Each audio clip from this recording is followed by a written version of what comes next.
We have Michael Taggart, and he's going to be giving a talk entitled Using ZAP to the Max, Adding Tai Chi to Your Fitness Routine. So take it away, Michael. All right. Hello, PancakesCon. My name is Michael Taggart, although most people just drop Michael and just call me Taggart. That's just fine. And I am super excited to be here. I need to shout out, first of all, Leslie for putting this together and also for sending me to Hope a bunch of years ago and actually kickstarting the InfoSec portion of my IT career. So thank you, Leslie. Um, before I was a cybersecurity analyst, which is what my current job is, I was a K-12 educator and technologist. And I still do teach about InfoSec on Twitch, which is kind of how I got into all of this. But my day job is a cybersecurity analyst. I'm a blue teamer by job description, but I do use my background as a web developer in doing web app pen testing, which is largely what we're going to be talking about today.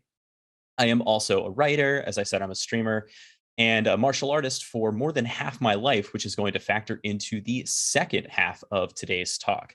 Basically, I'm an all around dork. And if you're interested in checking out any of this stuff, you can follow me on Twitch and on Twitter at MTTaggart. Now, we're going to talk about OWASP's web proxy tool called Z Attack Proxy, ZA Proxy, or just ZAP. Now, I want to make sure that this is clear, that this is not going to be like an intro to web app pen testing talk. We are making some assumptions about experience with HTML, HTTP requests and responses, and having seen how some of these tools work. Now, if you don't have that, there's still something you can get out of this, but we are going to make some of those assumptions for the primary audience of this talk. Now, ZAP is a free and open source web proxy. It actually comes installed by default in Kali Linux when you set that up.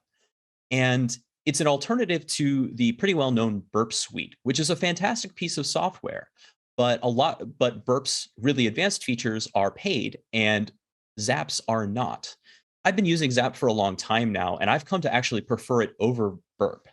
It has a lot of powerful automation, reporting, and scripting capabilities, but in order to make Zap work the best for you, it does take some customization and some tweaking. And we're going to go over some of the things that I do to successfully use Zap in a professional capacity every day. Without further ado, then, let's get zapping. All right, so I'm going to start over here in my Kali Linux install. You can see I am in Zap right now. And today we're going to be testing the OWASP Juice Shop web application. We're going to be trying to find some vulnerabilities in this. But before we even get to Zap, I want to talk about a good setup for web app pen testing in the way that I do it. Now, generally speaking, you want to have a browser that is proxied to your web proxy so that anything that you navigate to shows up in the proxy. I use Brave for my proxying and my web app pen testing, and also pretty much for everything else in my browser life. The reason I use Brave is that it's Chromium based, so I still have the cool Chrome inspector stuff, but it makes less noise outbound than does Chrome. And so it reduces what I have to clean up in order to work with a web proxy. In addition to using Brave, there are two must-have extensions that I use when I set up my pen testing profile in Brave, and I do separate that from the rest of my traffic. The first one is Proxy Switchy Omega. The name rules, so obviously that's one reason. But it's an extension that allows me to configure my browser and not my entire system to send traffic through my local proxy. Foxy Proxy works great too. That's available for Chrome as well. But before I knew that, I started using this one and got really comfortable with it, and it works phenomenally. So just look for Switchy Omega in the Chrome Web Store. The other one that I like to have, just so I have this information at the ready, is Wappalizer, which is going to use the responses and the information coming from web content to detect technologies that are in use in a web app. Super handy to have just for some recon, so I know what I'm dealing with, whether it's a PHP application, if it's an IIS server versus an Nginx server or whatever. Great to just have that at a glance. So as I said, we're going to be testing the Juice Shop, and you can see here that I've got my two extensions. There's my Switchy Omega setup, and here is Wappalizer. Now, Wappalizer tells me that this is an Angular JS application, and as we'll see in a minute, Modern web applications provide some complications for traditional web proxy testing, but nothing that we can't get around. But before we even do anything in terms of testing, we want to configure ZAP to the best of our ability. So we're going to go through some customizations that I think really work out great.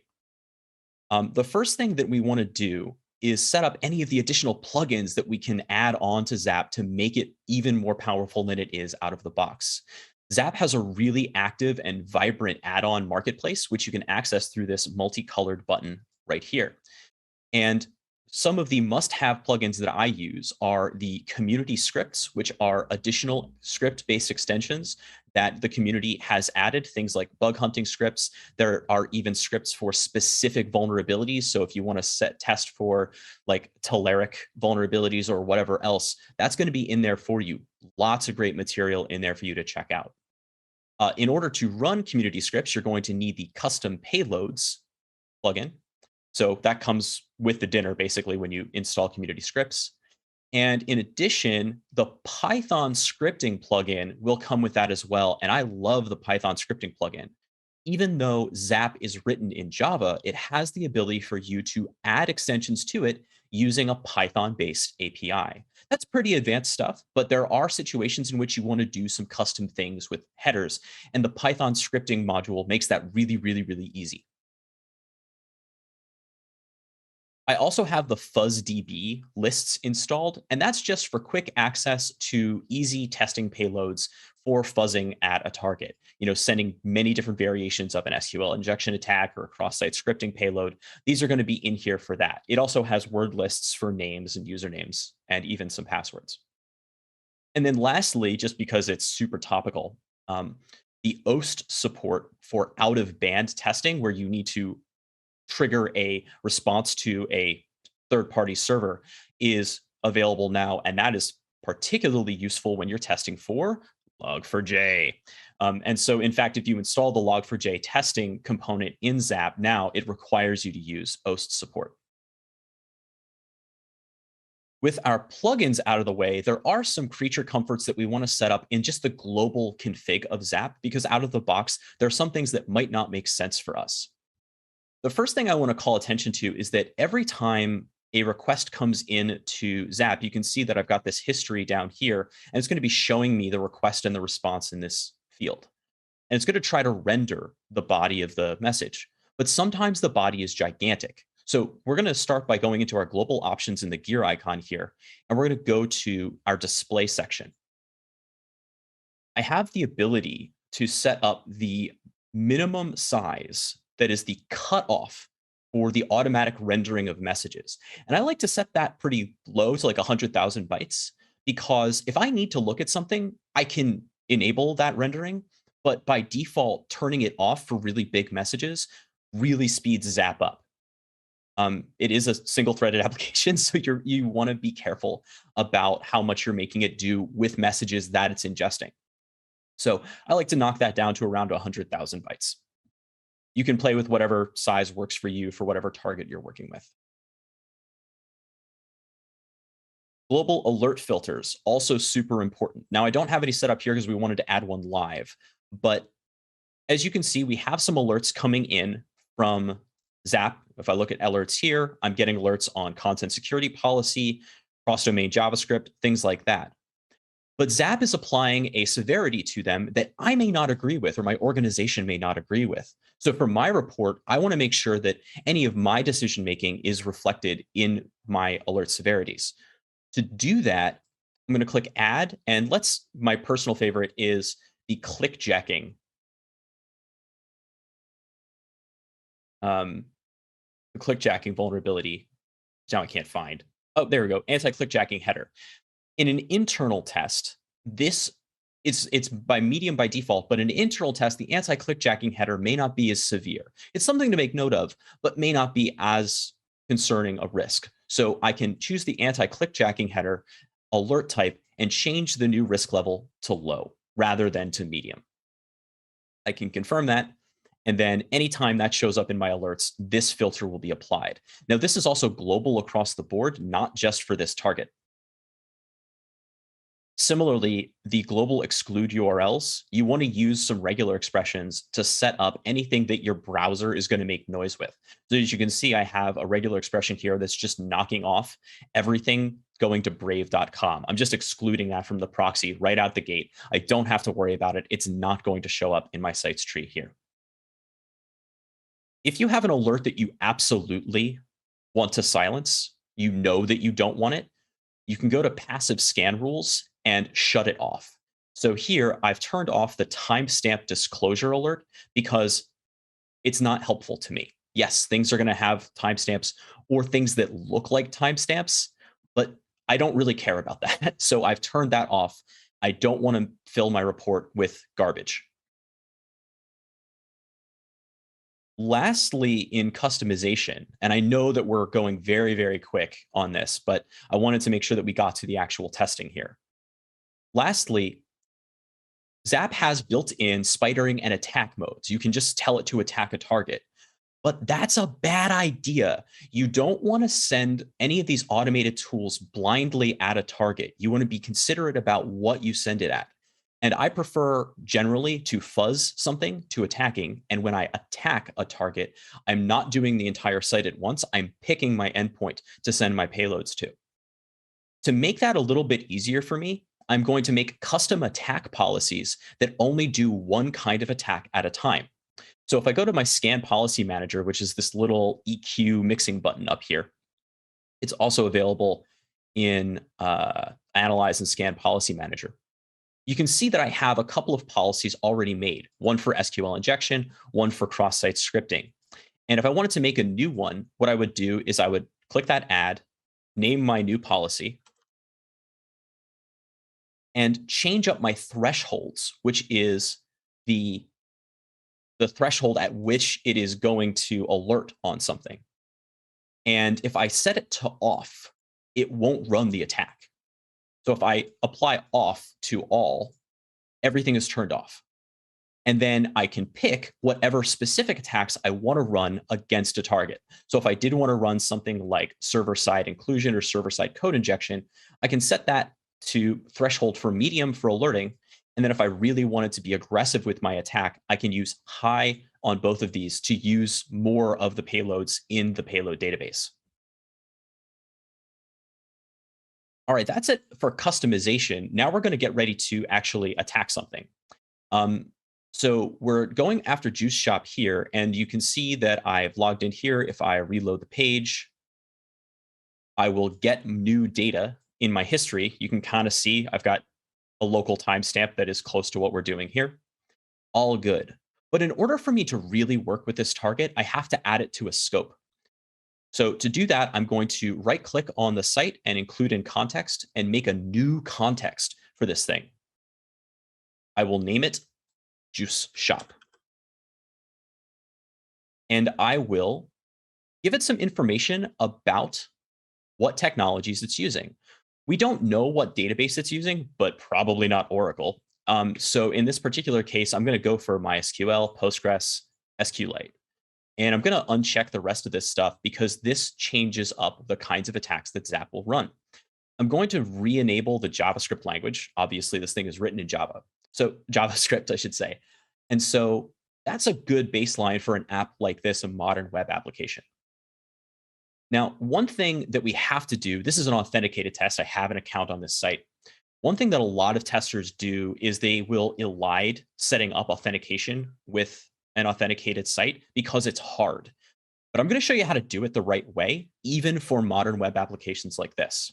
So we're going to close out of the context here for a second, and we're going to go log in to our application. So I'm going to go log in. I've already created an account to save some time. bob@bob.com. I can't be the only one who uses that as a test email address.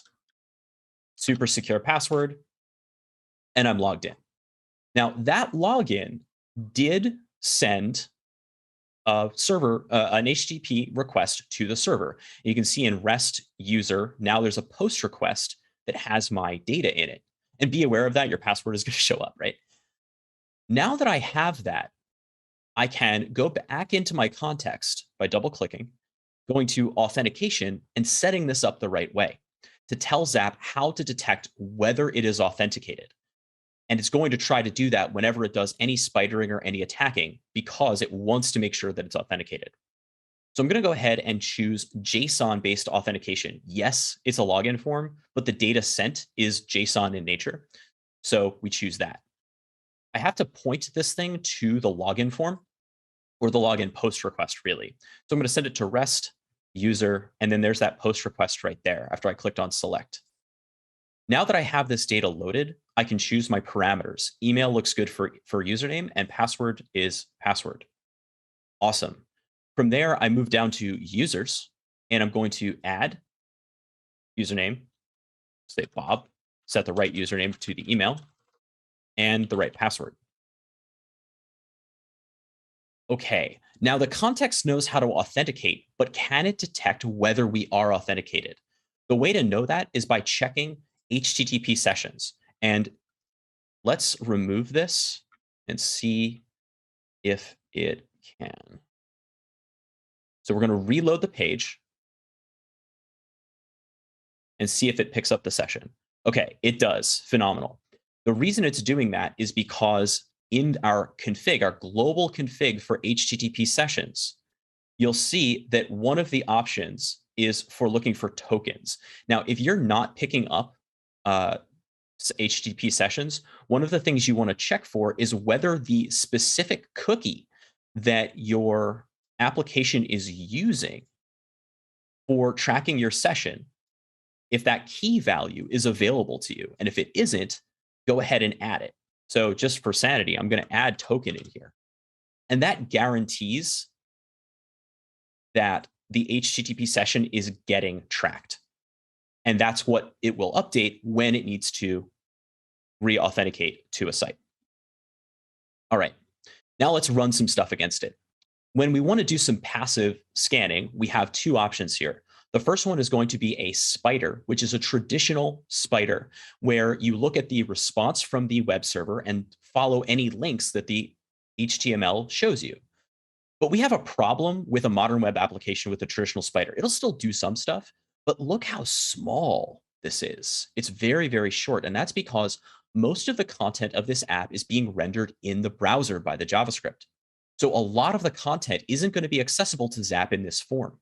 So we can run this passive spider. We'll choose our context, use shop, and user. That's awesome. But in addition, we're also going to want to run the Ajax spider, which is going to use a headless version of a web browser like Firefox to actually render that JavaScript and use that content, that document, to follow any links that it finds. So I'm going to, again, choose Juice Shop and the user Bob and allow that to run. And already, just by doing passive scanning, if we go back to the Juice Shop application, we should see some awards getting cleared. If we go to scoreboard, at least we should see some getting cleared. Yep. Sure enough, we have 3 already cleared here. Now, any good test is a mix of automated and manual testing. So I always want to make sure I'm taking a look at what's going on inside of the browser history and the ZAP history to see what is possible here. And this is where modern web applications can get a little tricky with ZAP, and you do have to still be a manual. We're not going to get replaced anytime soon by automated testing, and here's one reason why. So one really quick vulnerability to find here in Juice Shop is the search.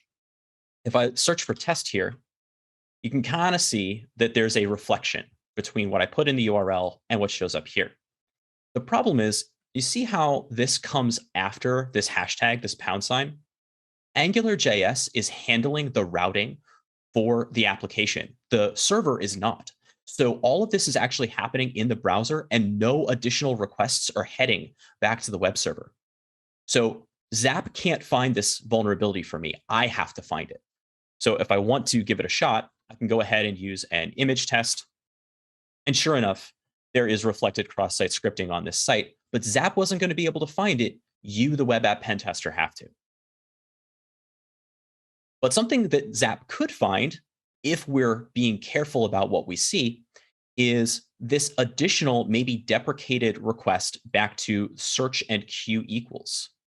Now, this suggests to me that maybe there's another API endpoint that does some searching, and I definitely want to test this out.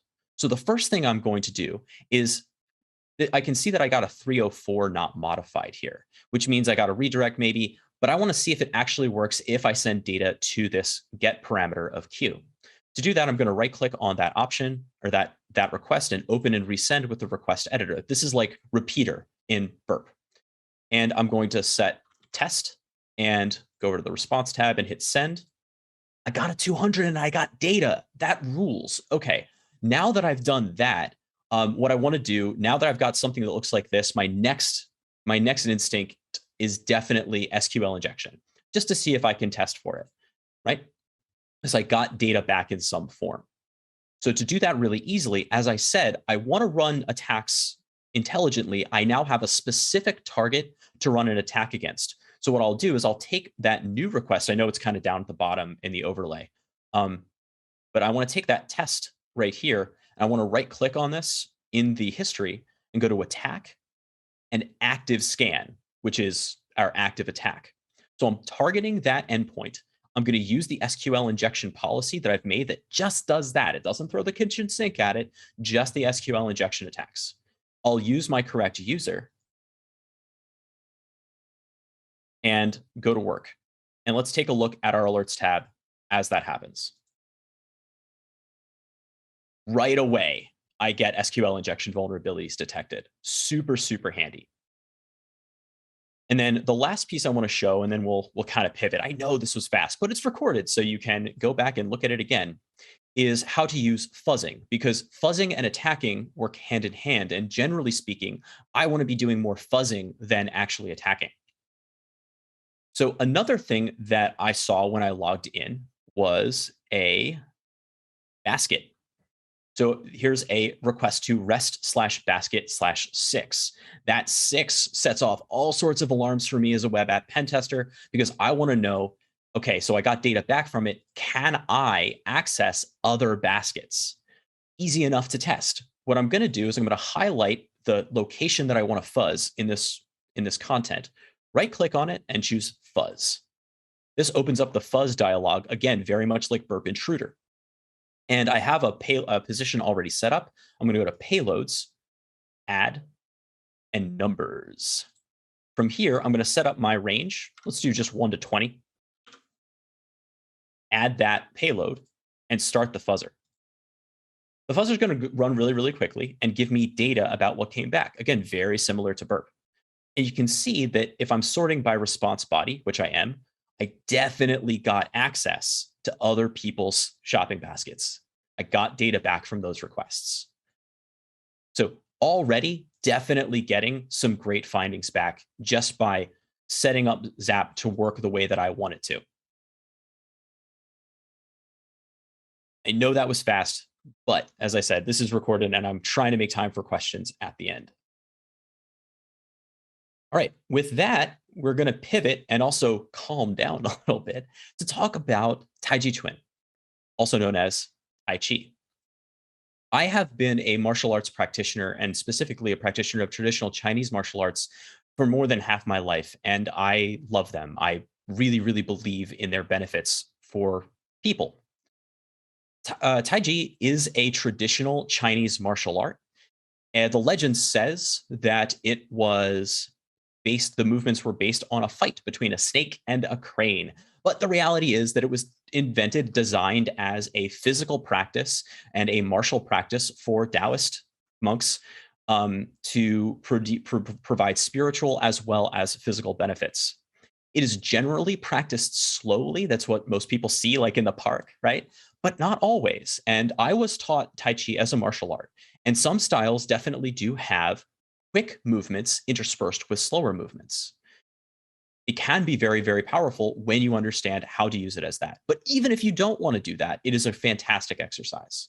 It emphasizes mindfulness, control, and balance. And I have to say that when I really get into the groove when I'm practicing Tai Chi, the rest of the world does just melt away. It feels fantastic.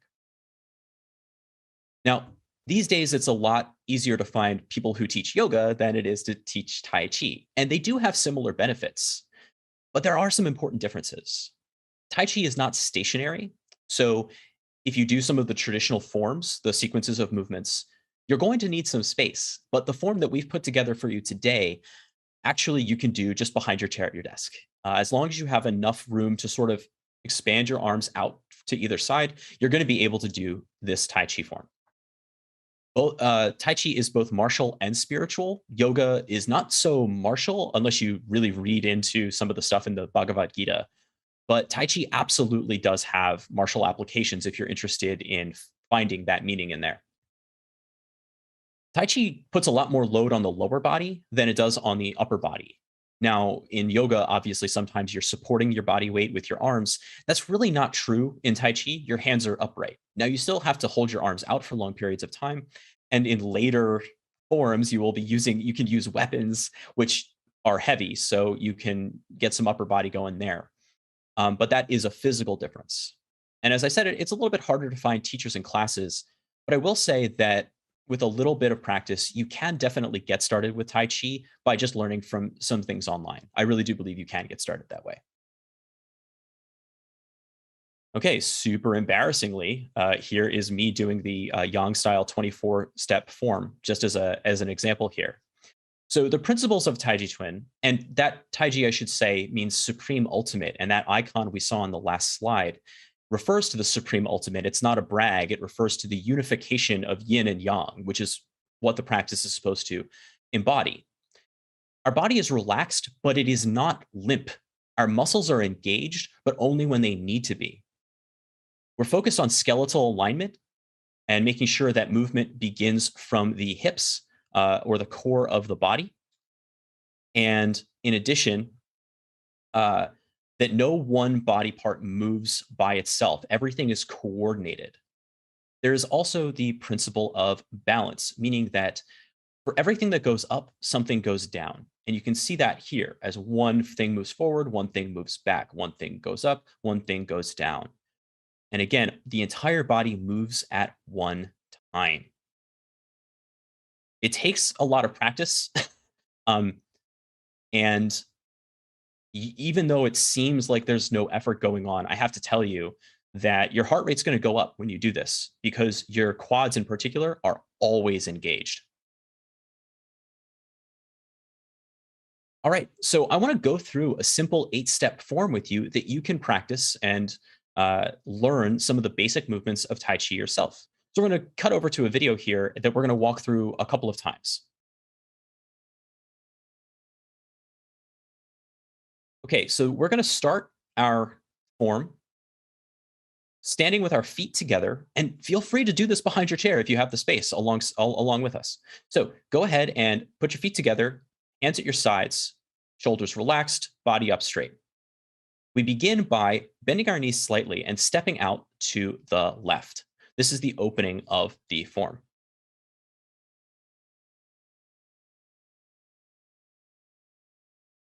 Then, once we have stepped out, we're going to raise our hands to shoulder height and then slightly sink our weight down as our hands drop towards our hips. Move number 2 is called parting the wild horse's mane. And what we're going to do is we're going to do 3 different movements and then alternate sides so we get balance, right? We're doing it on the left, then we'll do it on the right for each of the 3 movements. So the first movement is parting the wild horse's mane. We shift our weight over to our left leg.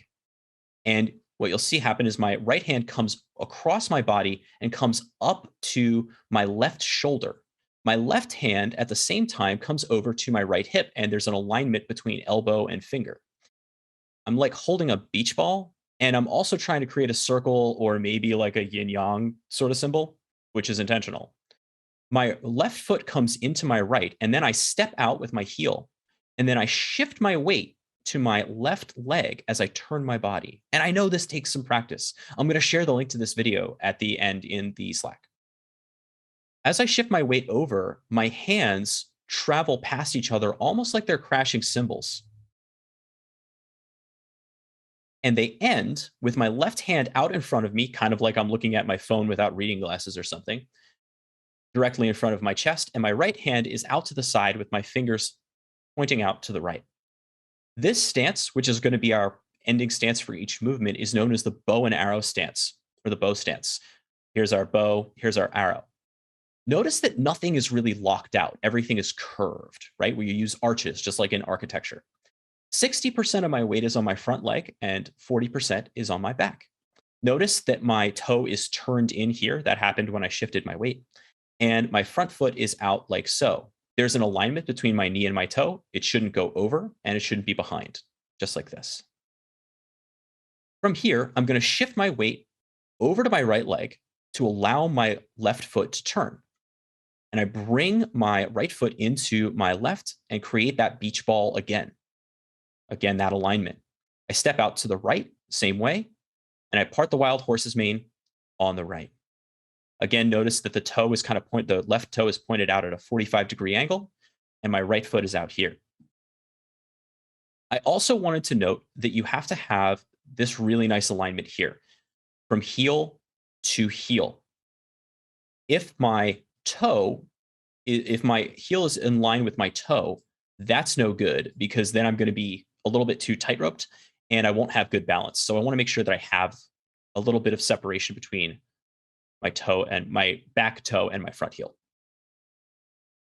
From there, I'm going to wipe my right hand across my face as my left hand comes up. I look back at my left hand as I'm shifting my weight over to the left. Then I wipe the other way as I bring my weight back over to the right. Bring the feet together again. Notice that my right hand is kind of coming up and it curves. As I step out this time, I'm stepping out the same way, but this time my hand comes through. We like to think of it like a crashing wave. That's brush knee twist step. My left hand is down at my side, palm facing down. So again, I wipe again, bring the feet in, step out, brush knee, twist step. Our last movement is called single whip, and we begin by wiping across again as we shift our weight and move our hands back. Now, this time you can see something kind of interesting is going on with my right hand. This is a crane's beak. So I'm taking all of my fingers and putting them on the thumb and hooking my wrist.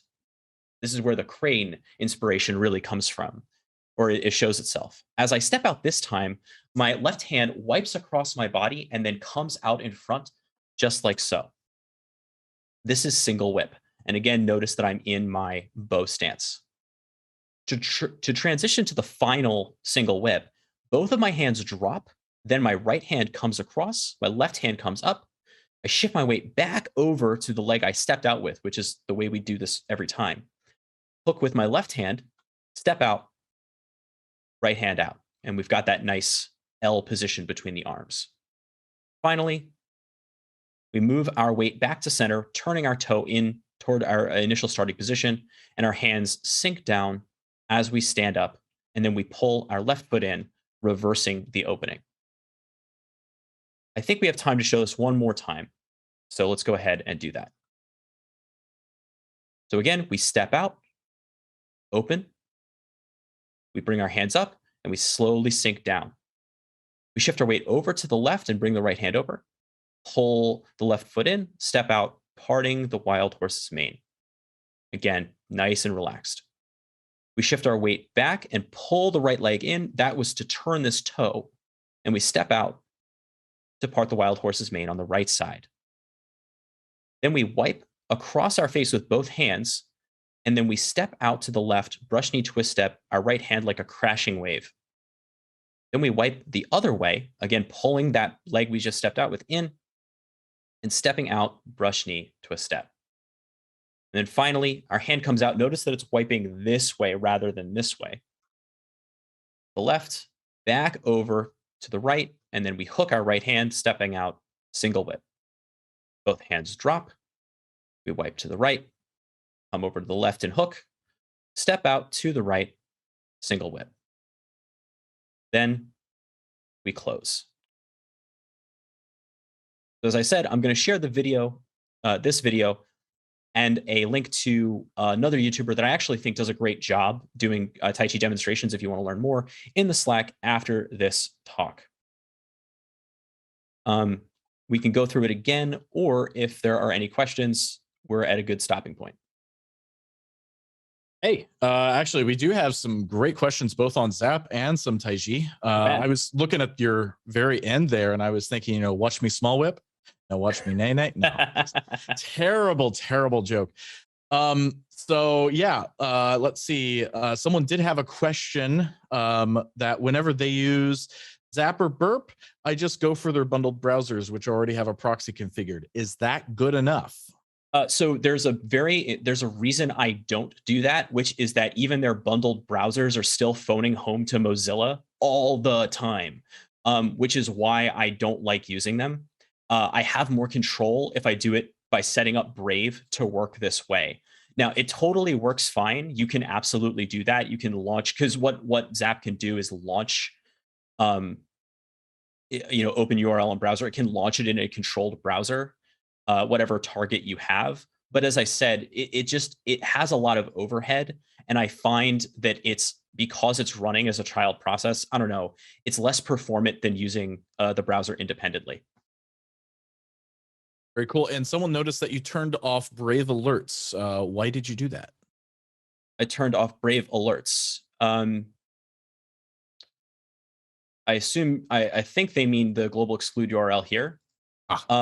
So the reason I did that is because Brave has a syncing component and a few other things. It doesn't phone home not at all. It just phones home less than Firefox and Chrome vanilla, right? So I still want to quiet all of that. So I have excluded Brave domains, Google APIs, and gstatic.com from my proxy, because otherwise they're going to keep popping up in my sites that the proxy is detecting. Got you. Also, a question for the ZAP part of the talk. Can I script ZAP usage from the command line, like from Bash? You sure can.